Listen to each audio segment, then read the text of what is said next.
Is it possible to predict the unpredictable? Can 3D printed life-size organ models help to map out complex surgeries ahead of time? Is it possible? It already is right here. Mayo Clinic. You know where to go. When it comes to quality sleep, Ashley has you covered with top mattress brands at winning prices and with special financing options available. You can snooze now and pay later. Plus, your mattress purchase helps give the gift of better sleep to children in need and U.S. Special Operations Forces. Visit your local Ashley store or shop online today and make every snooze count. Financing is subject to credit approval. See store or ashley.com for details.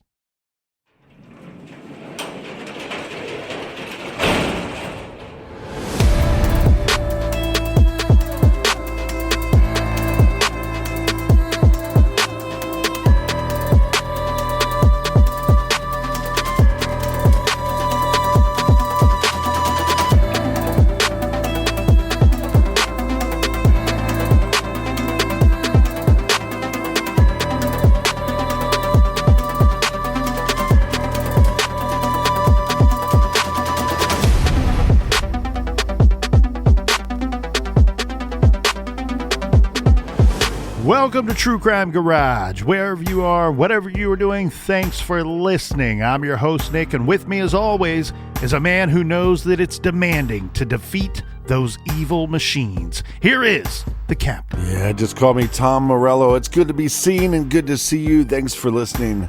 Thanks for telling a friend.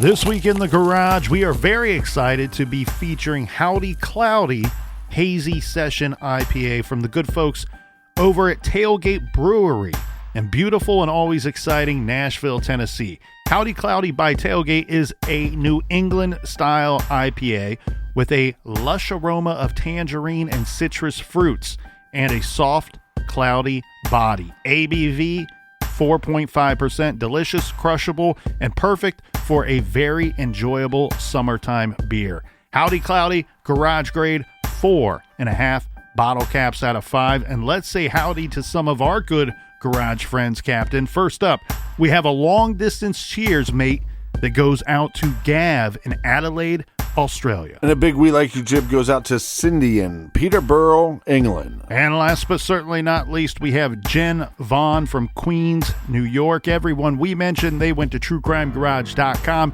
and helped us out with this week's beer run. And for that, we thank you. Yeah, BWERRUN beer run. We got some tank tops in the store, so check those out. They'll be here today, gone tomorrow. And that is enough of the business. All right, everybody, gather around, grab a chair, grab a beer. Let's talk some true crime.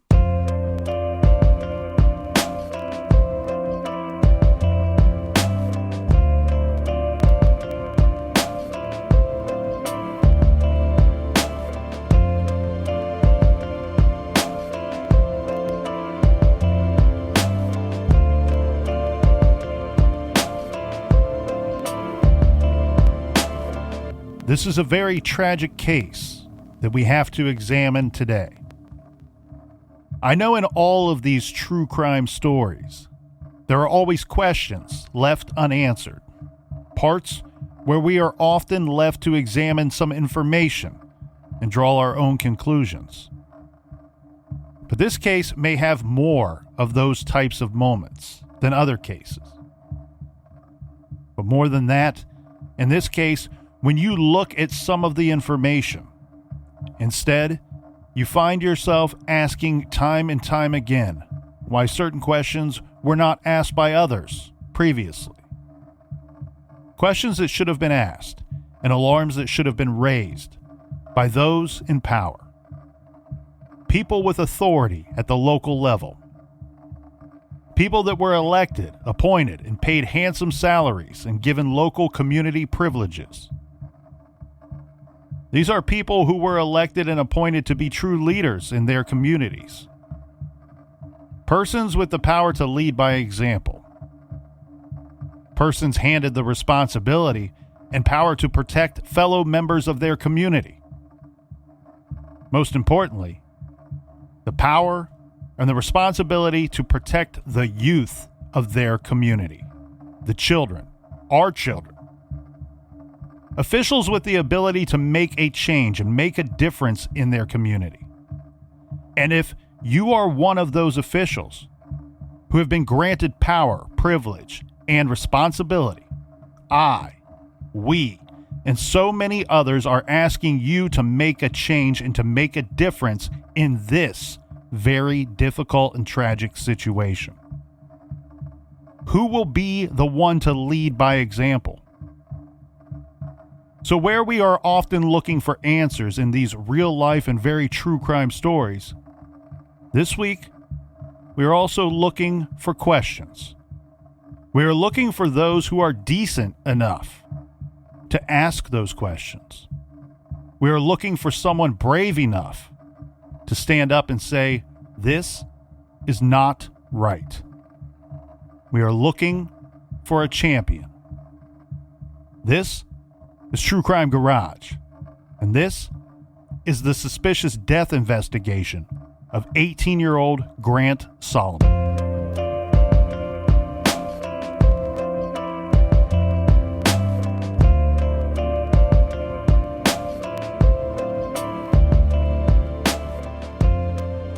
Celebrating an 18th birthday is universally regarded as one of life's major milestones, with good reason.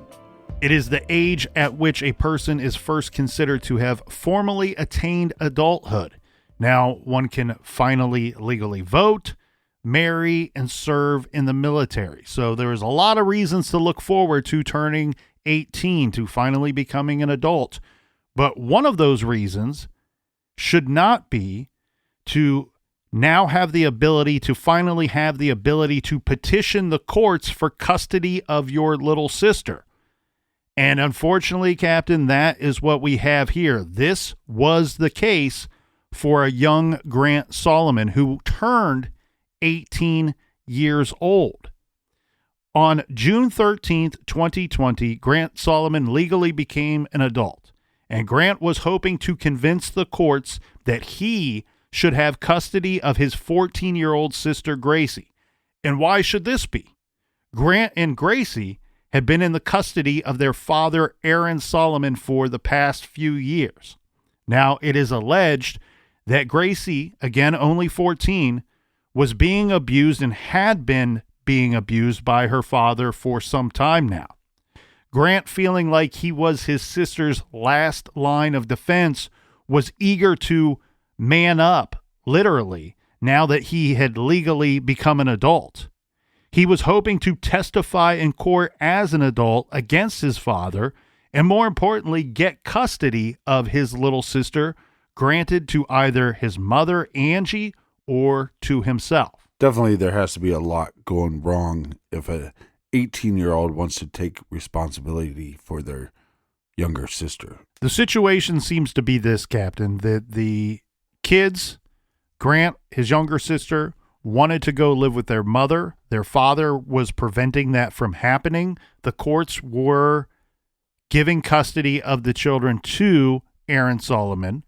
And because the courts would not grant custody to Angie Solomon, his ex-wife, it is stated and reported that it was Grant's goal to, now that he's finally an adult, potentially take over the custody rights of his sister. And in fact, more importantly, testify in court that his father was abusing his little sister. Well, not just physically abusing her, but sexually abusing her as well.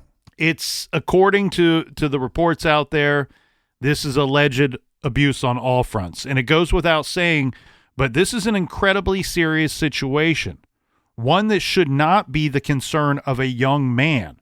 One who should be focused on his new adult life, school, college, and things of that nature.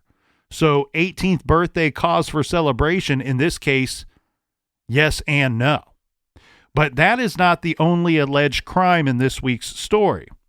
No, because many have stated, and very publicly at that, what the captain's talking about. That at the center of this week's case, at the center of this entire story, is years of alleged abuse in all forms: verbal, mental, emotional, physical, and sexual, all leading to Grant's death that some are saying was a murder, and many saying that at least this should be investigated in a thorough, proper investigation. Grant died in a suspicious and unlikely event that was termed an accident that may have only been witnessed by one person, Grant's father, Aaron Solomon. An air quotes accident of which the details of that supposed accident are provided to the world by the only eyewitness present, the allegedly abusive father. We'll get into the details of that day in question after we set this up a little bit more for you. Right, because many people are saying that these details of this situation do not match the photographic evidence available. Right. Details that are, again, suspicious and unlikely. So this is the story, a tragic story of the 2020 suspicious death of a young man, 18-year-old Grant Solomon, who lived in Franklin, Tennessee, but the incident will take place in Gallatin, Tennessee. This is the kind of case, Captain, that I call a fence builder case. This incident and situation has built many fences over the last 3 years. On one side of the fence, you have those that say this is simply a very sad and very unfortunate accident. And then you have those on the other side of that fence that say, not so fast. This is an intentional homicide. We're going to start off just two guys in a garage walking a tightrope. The tightrope is that fence built by this incident and separating a community. 18-year-old Grant Solomon was a popular and accomplished student athlete known for his intelligence, athletic prowess, and kind-hearted nature. Grant was a gifted dual athlete. He excelled especially in baseball and on the basketball court as well. In fact, he was garnering attention from Division I teams as a pitcher. Despite allegedly enduring years of abuse from his father, Grant remained an optimistic person, and he was very protective. He was very protective as a son and as a sibling. He had plans to testify against his father once he reached adulthood and hoped to gain custody of his little sister Gracie, whom he also believed was suffering abuse by his father.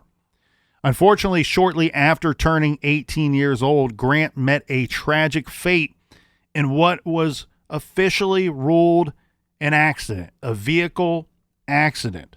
This is when his 2015 Toyota Tacoma pickup truck rolled backwards into a ditch, dragging him underneath the vehicle, to which Grant suffers a terrible injury, leading to his death. As said, the sole witness to this incident was his father, Aaron Solomon. But it's more complicated than just that, of course. Aaron says there were 3 other guys there at the scene trying to help him and his son. But this is after Grant and the truck are already in the ditch, and the truck is on top of Grant. As we keep pointing out, this story is quite complicated, but I think we should start with the morning in question and then just take it from there. Right. So we are going to go back just 3 years ago to what looks to be a very nice place to live, work, and raise a family. This is Gallatin, Tennessee. Gallatin is a city located in Sumner County, Tennessee, with a population of a little more than 44,000 people, this according to the 2020 census. The city was established on the Cumberland River and is the county seat of Sumner County. Gallatin is northeast of one of our favorite cities, Nashville, Tennessee. This is a safe city, a low-crime area with crime rates well below the U.S. national average. The morning in question is July 20th, 2020. This is a Monday. The location of the incident is the Ward Performance Institute at 1357 South Water Avenue in Gallatin. This is a baseball training facility where Grant Solomon was attending this event that's labeled as an evaluation of his skills in a practice session. Now, on this morning, accompanying him would be his father. we do need to point out that it's well reported that this is going to be the first time in 2 years that the two would be alone together somewhere, going together, just the two of them, without Sister Gracie or anybody else present. There are plenty of people that are saying Grant was not looking forward to this event. Some have said it's because his father would be there. Some have said it's because his father insisted that he go to this event. These type of events, though, are important to go to if you are hoping to get into a Division I school or play sports at the next level. We should also point out, though, here and remind everybody, if you've forgotten, shame on you, but this is COVID. This is the height of COVID as well. And so if there was going to be a situation where Grant was hoping to testify against his father in court, I don't think that this was going to come anytime soon, as the court systems in many areas had shut down. Right. And I'm actually a little surprised that this event was going on in July, but every area handled this pandemic differently. We don't know the exact situation. This could be a very one-on-one type of situation. What we do know, though, is that Grant himself did get COVID and was recovering. He's over it by this point, but he's recovering, and some say that he was not looking forward to going to this event, less because of his father and more because he wasn't 100% yet and ready to perform at what needs to be a high level, especially if he's being evaluated by other people. Yeah, it makes me wonder why his father had to be there, or if he even had to be there. I'm wondering if this type of event, if it was through the NCAA, do they make you have a guardian with you? Yes, that's a good question. If you have to have a parent with you. The other thing, too, is he's 18, so I don't know if that plays a major role, but it looks to me, okay, let's take the alleged abuse aside. Right. And we have to be fair going into this and maintain that it is alleged abuse. For now, we can examine this, but with my own eyes, I've not witnessed any of this or any portions of this true crime story. So it's alleged abuse, but the other reports is that, of course, Aaron Solomon, a very controlling father, very controlling parent, especially when it came to Grant and his athletics and his schooling. And therefore, it may be a situation, Captain, where parent is not required, but Aaron insists on being there, or Aaron paid for this evaluation practice session. Right. Because these things are typically not cheap. You'd think that his father would want some separation from his son that is making allegations against him. Many of his friends and family, this is Grant's family and friends, believe that Grant was murdered on this morning, and that his suspicious death is, as some believe, an attempt by that father to silence Grant's allegations of Aaron's sexual abuse against Grant's sister Gracie in an upcoming court proceedings. What I don't have a great understanding of, Captain, everybody keeps mentioning this Grant is going to testify against his father, or Grant was hoping to go to the courts and get custody of his sister, or that maybe after he testifies against his father, custody would finally be granted to his mother, Angie. What I couldn't sort out was if that court date was actually scheduled, right? Because we already pointed out that it was COVID. A lot of the courts had shut down, or some of them were starting to open back up and do Zoom proceedings. We can have the reports that he was going to testify against his father. We can have the reports that he was going to seek custody of his little sister. What I don't have reports of is that an actual court date was set for those proceedings. Now, this is a catastrophic incident. As said, it takes place at the Ward Performance Institute at 1357 South Water Avenue in Gallatin. This is a baseball training facility where Grant was attending as an evaluation of his skills, and it's also a practice session.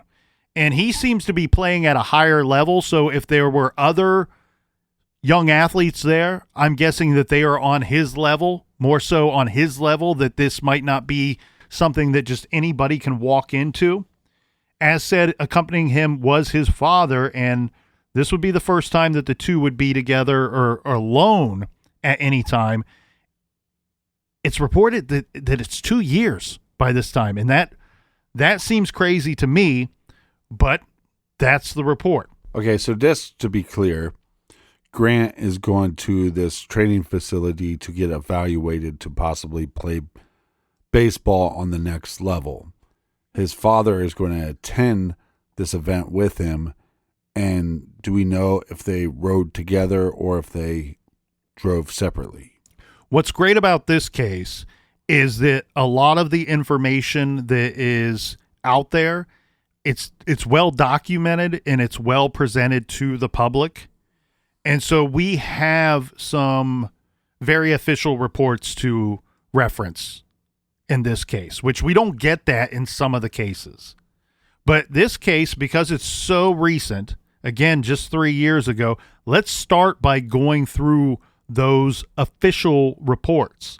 So the first one that we're going to review, Captain, is a written statement by the father, Aaron Solomon, after the air quotes accident. This is the written statement that he provides to the police officer on the scene that day. And it gives all of your pertinent information that you would expect about the person giving the statement. We don't need to go through that. But his statement, handwritten, says, "My son Grant and I pulled into WPI separately, parked side by side. I was still in my car, but noticed my son got out to get his baseball gear out of the back of his truck." Remember, Grant is driving a pickup truck.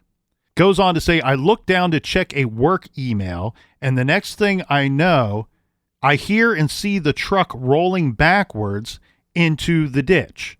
I get out of my car to try to find my son, and I saw that he was trapped underneath the truck and immediately called 911. See, this is where it makes it a little tricky because it's like, well, did his father have to attend, or is his father just attending and saying, "Hey, I'm your father. I'm going to attend this event no matter if you want me to or not."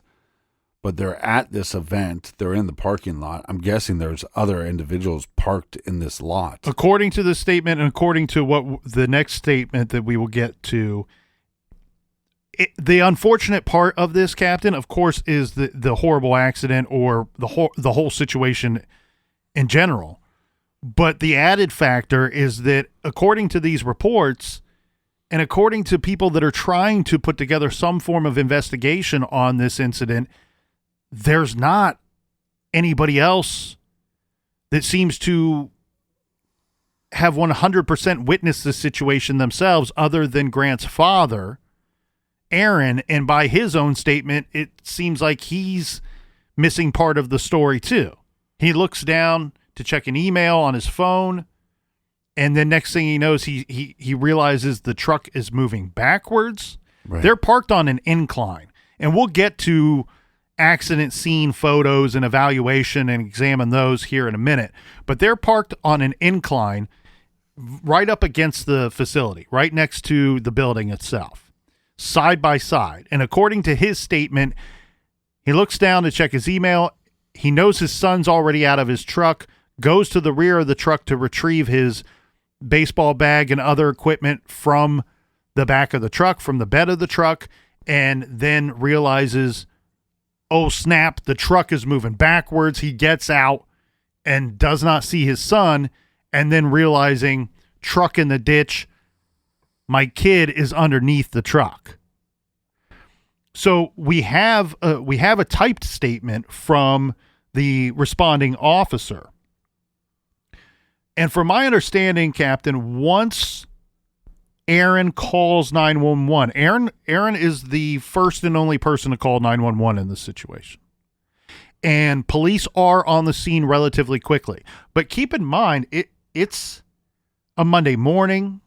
It's busy rush hour traffic, people driving off to work. And that's where the lack of eyewitnesses, even after the truck is in the ditch are few and far between. It's pretty slim here. But we do have these, air quotes, official reports. So this report from the officer says on July 20th, 2020, at 8:43 a.m., I was dispatched to the location that we've been discussing for an injury crash. I arrived on scene and found a male subject that was trapped under his vehicle in a rocky ditch area. Sumner County EMS and Gallatin Fire Department were already on scene attempting to get the male subject out. I spoke with the father of the male subject, and he was identified as Mr. Aaron Solomon. Mr. Solomon stated that he was meeting his son Grant at the facility and that he had arrived there first. Mr. Solomon stated that he was sitting in his vehicle when Grant pulled in next to him in his white pickup truck. Mr. Solomon stated that he observed Grant get out of the truck and walk towards the back door area. Mr. Solomon stated that he then noticed that the truck was no longer parked beside him, and he started to get out and look and heard a loud crash and observed Grant's truck had rolled down the hill and into the ditch. Mr. Solomon stated that he went over to the area of the truck and observed Grant under the vehicle. Mr. Solomon stated that he called 911 at that time and attempted to help his son. Mr. Solomon was able to get me information on his son, and he contacted Grant's mother and notified her of the situation. I gathered a written statement from Mr. Solomon, and he was released from the scene to go to Sumner Regional. That's the hospital where Grant was transferred to. I was not able to locate any other witnesses to the crash. I spoke with the gym employees and asked about camera footage, and they stated that they did not have any cameras on the outside of the building that would have gotten video of the incident. I turned the written statement and all other information over to MPO Wilson. Well, there's a lot to unpack there, and let's unpack that after a quick beer break.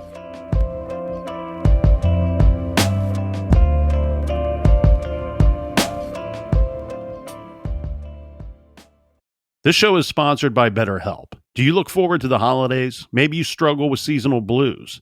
This time of year can be a lot, and it's natural to feel some sadness or even anxiety about it. But adding something new and positive to your life can counteract some of those feelings. Therapy can be a bright spot, something to look forward to make you feel grounded, and to give you the tools to manage everything going on. If you're thinking of starting therapy, give BetterHelp a try.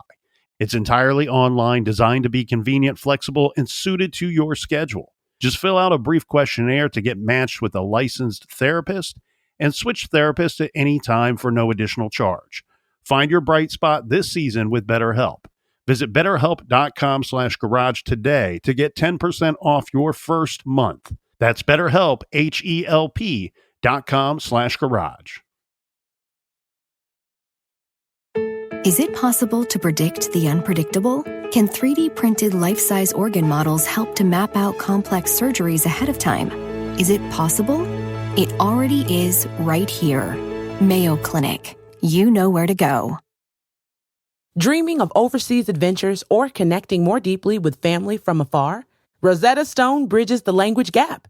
I've tried others, but Rosetta Stone's immersive lessons and voice feedback technology are game changers.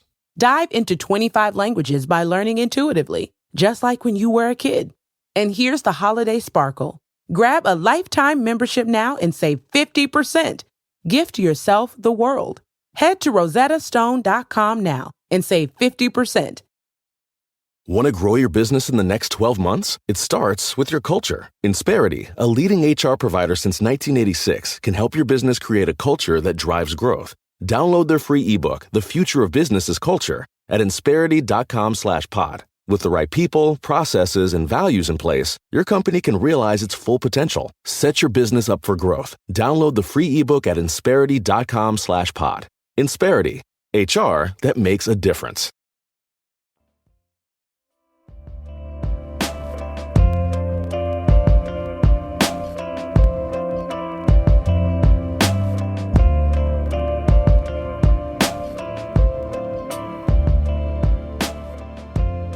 Cheers to you, Captain, and cheers to the people in the back. Real quick, I want to tell everybody about our good friends over at Law and Crime. Law and Crime, the live trial streaming company behind the Depp, Murdaugh, and Paltrow trials, has a great daily true crime podcast called Law and Crime Sidebar. It's unbiased true crime analysis from two of Law and Crime's most respected reporters in 20 minutes or less. Law and Crime Sidebar dives deep into the biggest true crime stories every Monday through Friday. The podcast also recaps the nation's biggest trials everyone is talking about. They take you inside the courtroom, break down key moments, wins from both sides, sentencing, and victim impact statements. Listen to Law and Crime Sidebar every Monday through Friday on Apple or Spotify or wherever else you get your podcasts. Make sure you check out our friends at Law and Crime and their podcast, Law and Crime Sidebar. All right, we are back, ladies and gents. Cheers to you all. Thank you guys so much for buying t-shirts and keeping the lights on in the True Crime Garage studios. Cheers to you, Captain. Now, I'm going to just play devil's advocate here for a second as we go through this. If you're going to attack your son to shut him up about these allegations of abuse towards him and his sister, sexual and physical and other types of abuse, you probably won't do that in a public location. Also, a location that you don't know if they have security footage. And also probably in a location, a public location that you don't know if they have security footage or not. And you're not in the vehicle with your son going to the facility, so you don't have any control on where he parks his vehicle. I agree with every one of those statements. The takeaway, though, would be that, one, this may have been something that Aaron is considering in silencing his son, but it also could be something that was rather impromptu.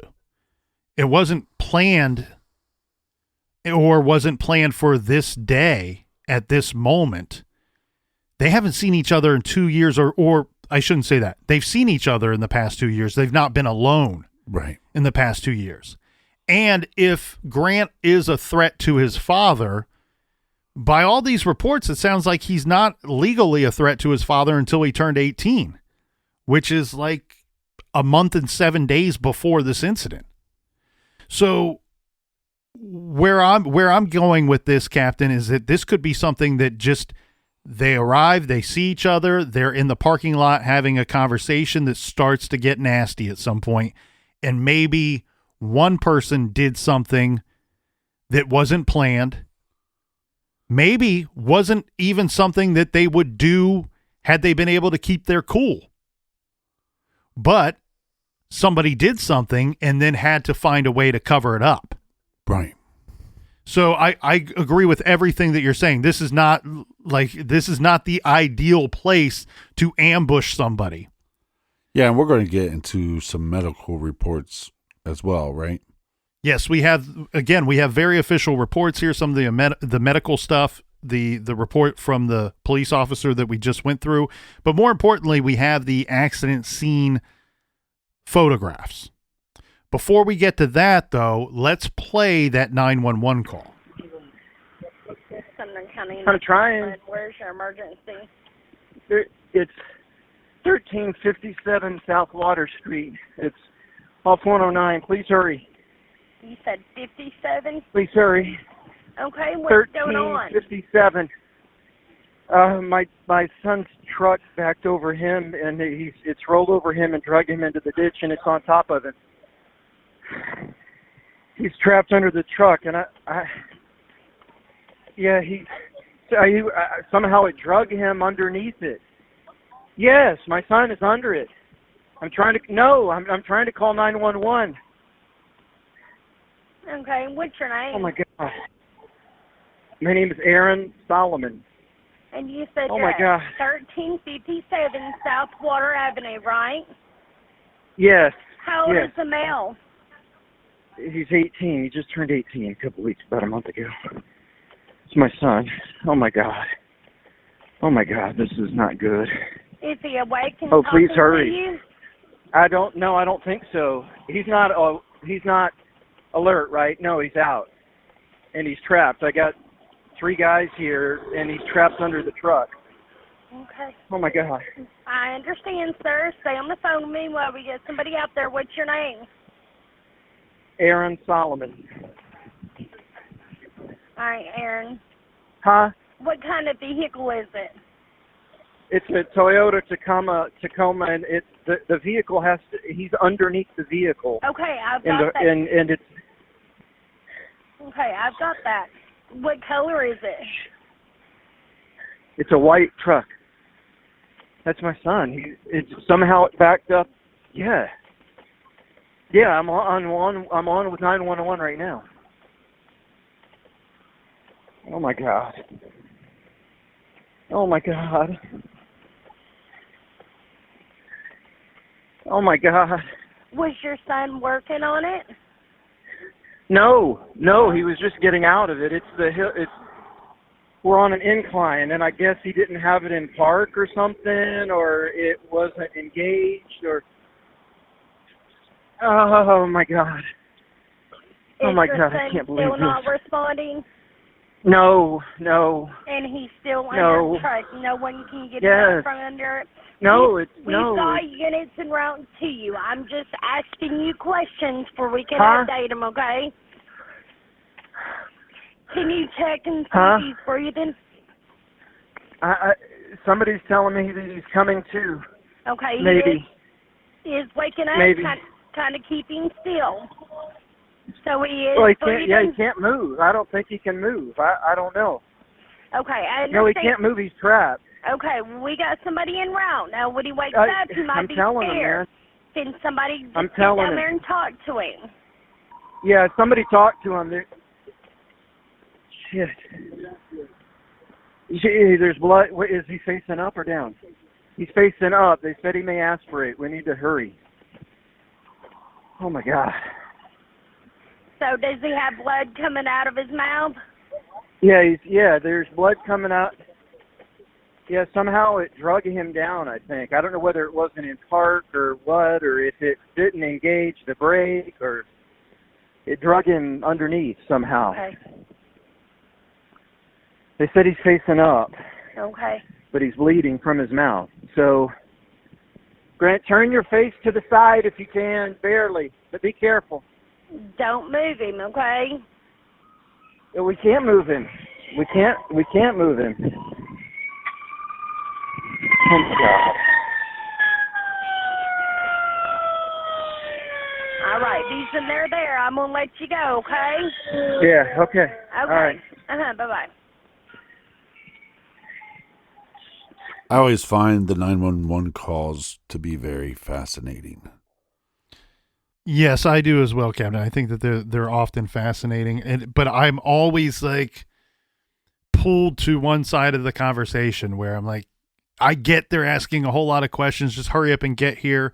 You know, I know in some areas they have the ability to, once emergency personnel has been dispatched, to then continue on with the call and then play the call over the radio for the persons responding to the scene, which is always very interesting and very cool, because then you know that they should be getting firsthand knowledge of what the scene is, what it looks like prior to arriving. And right. So you're able to jump out of your fire truck or your ambulance and get right into action and get right to the scene. You know, it seems like such a silly question to say, well, what color is the truck? Well, you sit there, if you're an emergency and if that's your son, you're sitting there thinking, who cares, lady? Like it could be right. purple for all I care. But no, it's, you know, as you pointed out earlier, Captain, this is not a busy parking lot. And we only know that based off of the officer's statement and Aaron's statement as well. But had it been a busy parking lot, just something as simple as knowing the color of the truck may save the responders 20 seconds, 30 seconds. These could be life-saving seconds. Yeah, and I just want to set up this scenario clear for the listener. We have a son that is going to athletic facility for a training session where he's going to be evaluated. He pulls up into that parking lot. His father pulls up beside him. He gets out to get his equipment. Somehow this truck backs up over him. He is now in the ditch. This is what his father is saying. He's now in the ditch with the truck on top of him.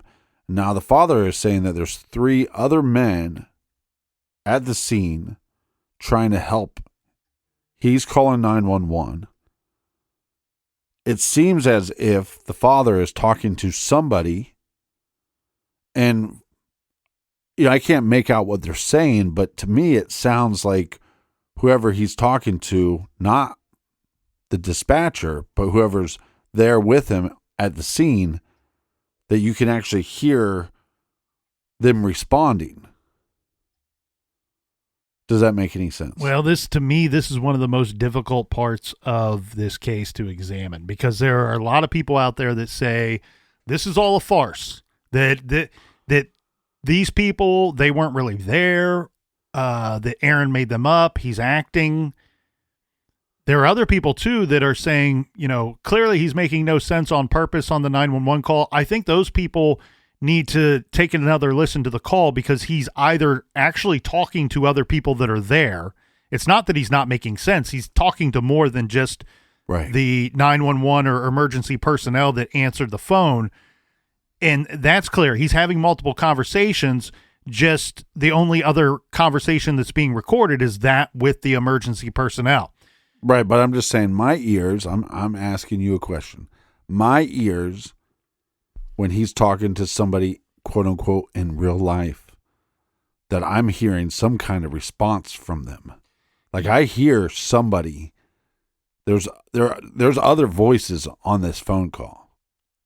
And I'm glad to sit here and listen to it with you, because you play the engineer role on the show. Why? Because of many reasons, but one of those reasons is you have a much better ear for this sort of thing than I do. In fact, you have much better ear than 98% of the world's population.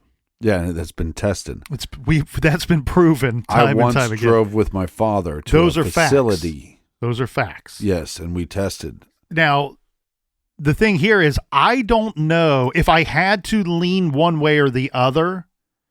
I'm with you that I believe that I hear some kind of response, or there's something in the background when he's clearly talking to somebody that's not being recorded. Okay, but if I had to lean one way, that's the way I go. But I don't feel so strong or confident about that statement. Okay, but what we do hear on the 911 calls, we hear the ambulance come.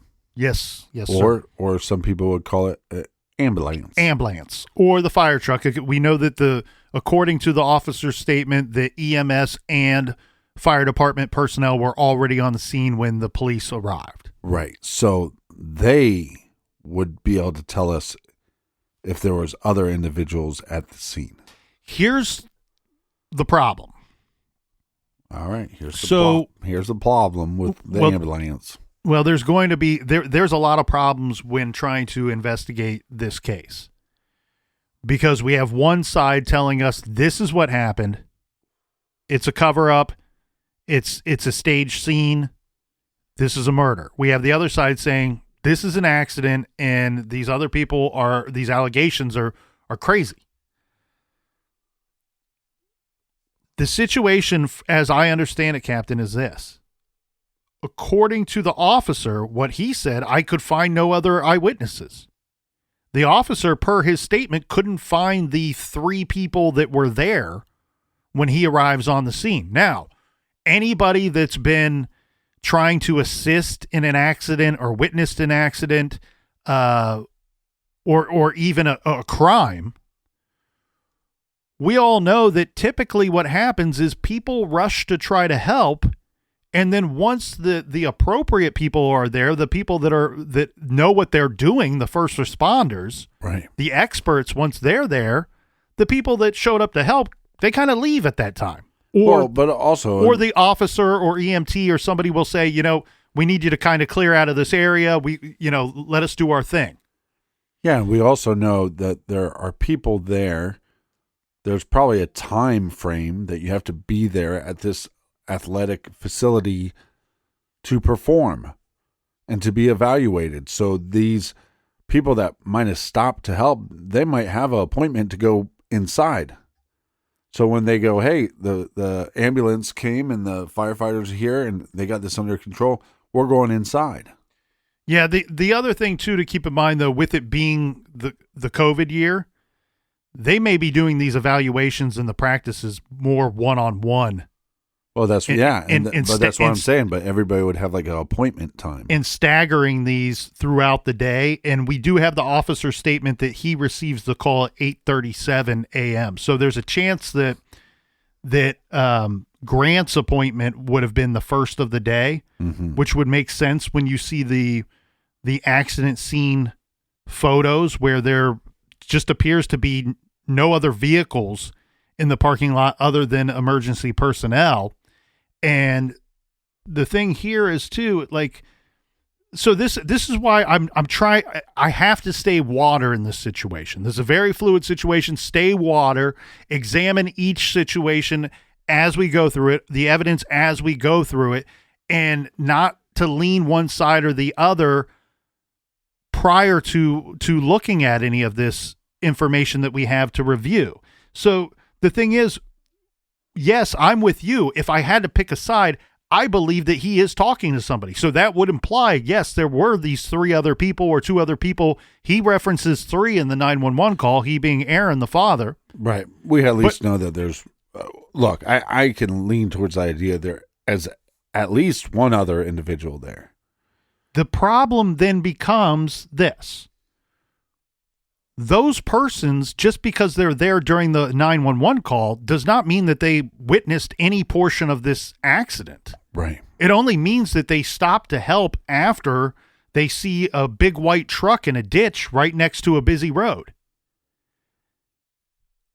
We don't, per the officer's statement, have any other eyewitnesses.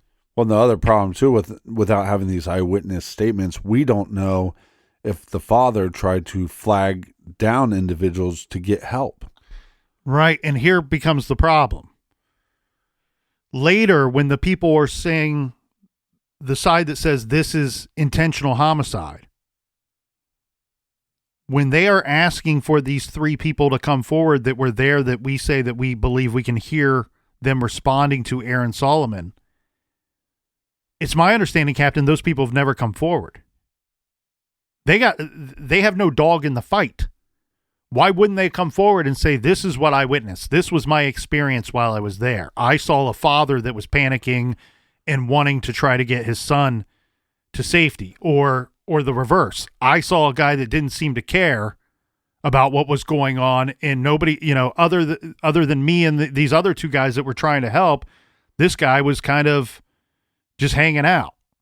The thing that I want to sort out here is what is clear that I can tell from him talking to the emergency personnel, the father, yeah, and to the supposed three guys that are there.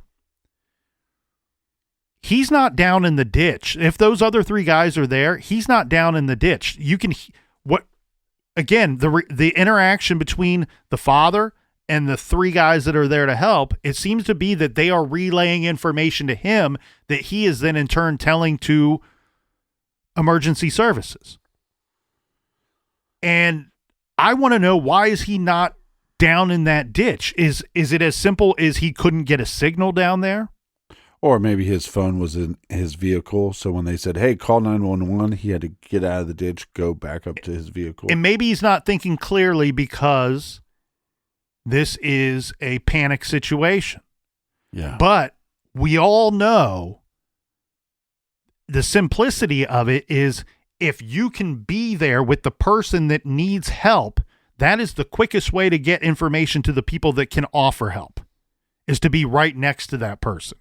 And unless you cannot communicate with emergency personnel and be next to the person, That's the only explanation of why this man wouldn't be down in the ditch with the truck and with his son. Well, I also think these quote-unquote eyewitnesses that have never come forward, one, maybe it's because they're coming from a faraway land to go to this tryout, this evaluation. It could be a regional tryout. These guys could be from, a couple hours away. Right, and it's difficult to say who these people are without them coming forward, but I want to make something clear before we go too far down this road. If these people do exist, it's my understanding that they are passerbyers that stopped because they saw. Yeah, these are people that should have been just driving to and from work. It's 8:30 in the morning. Right. These weren't individuals. No, because they would have stuck around and the police officer who was there within minutes would have interviewed them. Yeah, because they could have went into the facility and said, hey. Right. The only person that the officer says he was able to speak with are two guys that were working in the gym. They're working in the facility that Grant was supposed to go to attend this session. Now I'm going to go to the other side. Like I said, I was playing devil's advocate. Now I got to come back to this other side. A big question for me is, I'm the father. I pull into a parking spot. I check my phone. I look up. My son's car has now backed up. I get out of my vehicle. I see that the vehicle has somehow dragged and trapped my son under the car. Mm-hmm. Right then, I'm making the phone call. If I'm making a 911 call right away, right when there is an emergency, there is nobody at the scene at that time. There is no eyewitnesses because they wouldn't have had time to get there and to be in that ditch helping my son when I made that call. Does that make sense? No. What I'm saying is if the way he's telling the story, if it happened the way he told the story, that instantly when he looked back, once he gets out of that vehicle and he sees his son underneath that car, that's the moment you're calling 911. Correct. And all I'm saying is I don't think that would have gave enough time for a passerby to see that there was an emergency and to drive their vehicle around, get out of their vehicle, and get into a ditch by the time I made that call. Exactly. And that's why I asked the question earlier of I want to know why he's not down in the ditch with his son. Right. Because if he goes down there, as he says in his statement, I got out of my vehicle only to go and find the truck in the ditch and my son underneath. Is he trying to call 911 and he can't get a signal for whatever reason? Right. And so he runs back. If anybody bothers so if you go to freedom4gracie.com, you can see the accident photos that were taken that day there on this website. And you will see very clearly why it makes sense that the truck would go and roll down the hill. When I first started looking at this case, I had made the assumption that we were probably talking about a 5-speed manual transmission and that maybe he just didn't put it into park. Now, I later learned that this was an automatic transmission, but that still could be the case. According to several people, and unfortunately Grant is not here for us to ask him, but according to several people, Grant was nervous about going to Gallatin that day, possibly nervous about being alone with his father, even if it's just for minutes. And maybe in his nervousness, he failed to put the vehicle into park and left it in neutral, does not set the parking brake. He's parked on an incline, goes around to the back of the truck. The truck starts to move backwards, topples over top of him, dragging him down into the ditch. That is not an improbable situation. That is not a highly unlikely situation. But what people will point out is some of the other evidence when you get into the details does not line up with him, with the truck causing his death. Yeah, so sticking with the 911 call, I don't know if I hear much acting I mean, there's a couple times where he's going, please hurry, or like, oh my God, or so maybe there's a little bit of that going on, but for the most part, it's like I don't know if his response to the dispatcher leans one way or the other. A situation where he's trying to cover up, a situation where the father is trying to cover it up, or is it just a situation that it was a horrible accident? Yeah, it's often, I find it rather difficult, and I know that a lot of people think, oh man, you can hear it in that person's voice. I don't want to sit here and pretend that for 1 second. We listen to a lot of these 911 calls. We play a lot of the 911 calls when we examine these cases. And look, the majority of the time, I can't, from the sound, from the tone, to the words that the caller is saying, determine if a person is guilty or innocent.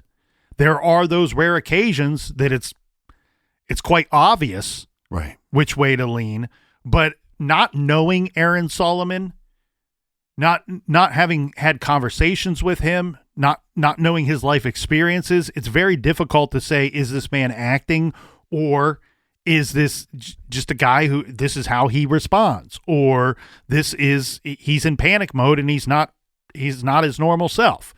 One thing we should point out, though, to people that are not familiar with this case, is Aaron Solomon he worked professionally at a rather high level as a news anchor for at least 15 years. And so where some people may not have taken drama classes or public speaking courses or any of those things, I would assume he's educated in that realm. And so if somebody would have the ability to put on a front to play a part, he might possess that ability to do so. Well, and let me just point this out, though, too, because like I said, I hear somebody in the background. I'm going to assume that those are some eyewitnesses or people that are trying to help. So with a lot of these other 911 calls, when you look at, when you look at like the Scott Pearson 911 call, or you look at some of these other 911 calls, they're calling 911 and they are by themselves. So to me, it'd be a little bit easier to go, okay, I need to call 911 and I need to put on this show that I'm freaked out, right? A little bit harder to do if you have other people at that scene. The thing here for me in regard to the 911 call and to forming a strong opinion about that 911 call, two things. Two bits of information that are missing that I think are key players in this situation. One, why is he not in the ditch with the son? And he's up in the parking lot. And we know this based off of several statements that are given, but also his interaction with those people, the three guys that are here helping me, and his conversation with emergency personnel. He's not in the ditch with his son. I need to know the answer to that question. Is it because he could not get a signal? Is it because he was just panicking, did not know what to do? The other bit of information that is missing here, too, is what time was Grant's appointment? Right. Because we know that the officer saying, I got a call, an emergency call at 8:37. Well, if Grant's appointment was 8:30, it seems like there might have been enough time for something to happen, to something to go down in that parking lot or near that facility, an argument to take place between father and son, an argument that leads to violence between father and son. There seems like there would be time for that. If the appointment's at 9, they're arriving early. To me, that changes the totality of the evidence. Those I think are bits of information that are lacking here that should be included in this story. Again, my humble garage opinion, like you like to say, is I think there's some kind of evidence that shows that this 911 call wasn't made immediately. Exactly. That's what I'm saying. I think that if we had those answers to those two questions, we could better form an opinion on that regard.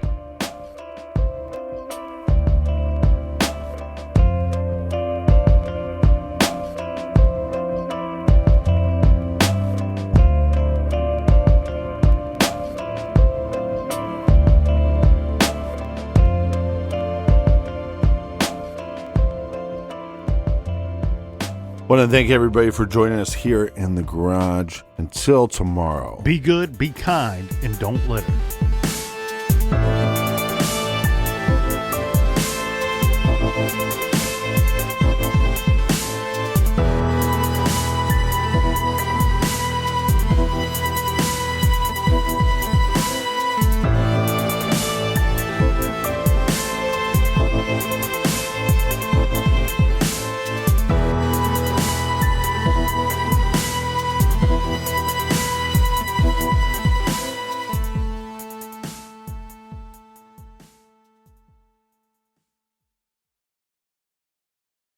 Is it possible to predict the unpredictable? Could surgeons use a patient's own anatomy to create 3D printed life-size organ models to map out challenges ahead of time, making surgery more precise, efficient, and less invasive? Is it possible? It already is, because every day we're doing what's never been done. Learn more at mayoclinic.org/possible. Mayo Clinic. You know where to go.